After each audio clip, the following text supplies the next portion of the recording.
Friends, నీటి మాట లోపల మనం భగవంతుని అనుగ్రహం పొందాలంటే ఏం చేయాలి అనే దాని గురించి తెలుసుకుందాం. ఈ రోజుల్లో మనందరికీ తెలిసింది ఏమిటంటే పూజలు, నోములు, వ్రతాలు చేస్తే భగవద్ అనుగ్రహం పొందవచ్చు అని. అలా అయితే అందరము ఉన్ముక్తులమైనట్లే కదా.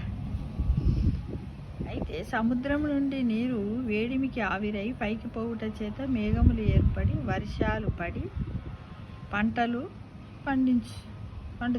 పండించుకుంటున్నాం.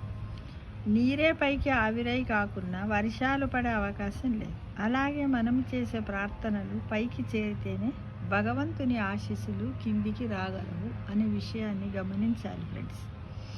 భగవంతుడు ఉన్నాడనే స్పృహ లేకుండా నిత్యము తీరికలేని వారి వలె సంసార సాగరంలో మునిగి ఉంటుంటే ఇంకా భగవద్ అనుగ్రహం ఎక్కడి నుండి వస్తుంది ఫ్రెండ్స్ కదా.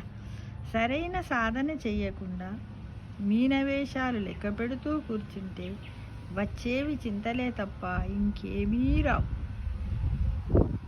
కష్టాలు, సుఖాలు, దుఃఖాలు తప్ప ఏమీ రావు.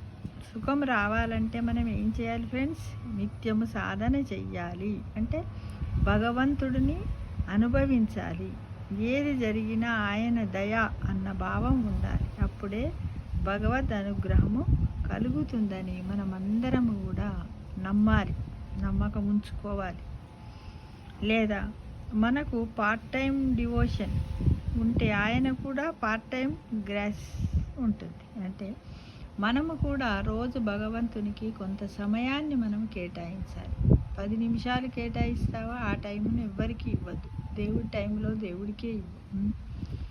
కానీ నేను ఇవాళ నాకు తీరిక లేదు, నేను ఇవాళ భగవంతునికి ఇవ్వను, భగవంతుని నామస్మరణ చేయాలి, అసలే జ్ఞాపకం చేసుకోనని అనకండి. తీరిక లేని సమయం అంటూ ఉండదు ఫ్రెండ్స్.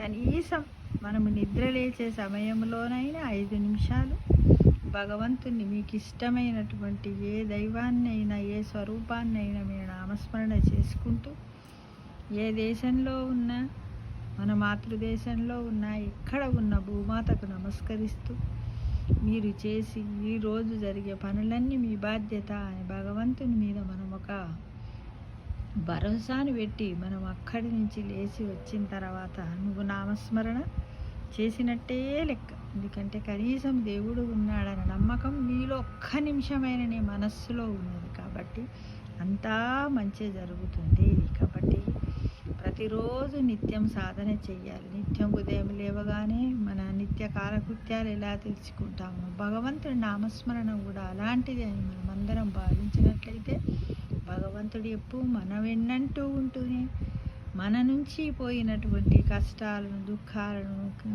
నగర సంకీర్తనలను, కీర్తనలను, మన పూజలను అన్నింటిని కూడా అతను అనుగ్రహించుకొని మనకు ఆశీర్వాదాన్ని పైనుంచి పంపుతాడు. వర్షంలాగా చల్లగా తుంపర పడ్డప్పుడు ఎంత ఆనందంగా ఉంటుంది, ప్రకృతి ఆహ్లాదకరంగా. అలా మన మనస్సును ఉంచేటట్టు భగవంతుడు పంపిస్తూ ఉంటాడు. మనకు వచ్చినటువంటి కష్ట సుఖాలను కొంతలో కొంతవరకు తగ్గిస్తాడు. పూర్వజన్మ కర్మ ఫలాలను కూడా తగ్గించడానికి ప్రయత్నిస్తాడు. కాబట్టి తప్పకుండా హిందూ ధర్మం ప్రకారం విగ్రహారాధన చెయ్యాలి, కీర్తన చెయ్యాలి, నామస్మరణ చెయ్యాలి, భజనలు చెయ్యాలి, అన్నీ చెయ్యాలి ఫ్రెండ్స్. చేసినప్పుడే మనం ముక్తికి మార్గం ఏర్పడుతుందనే విషయాన్ని మనం గ్రహించుకుంటూ ప్రతిరోజు భగవన్ నామస్మరణ మరవవద్దు అని ఈ వీడియో ద్వారా మిమ్మల్ని అందరినీ ఆశిస్తున్నాను ఫ్రెండ్స్. సర్వేజన సుఖినో భవ.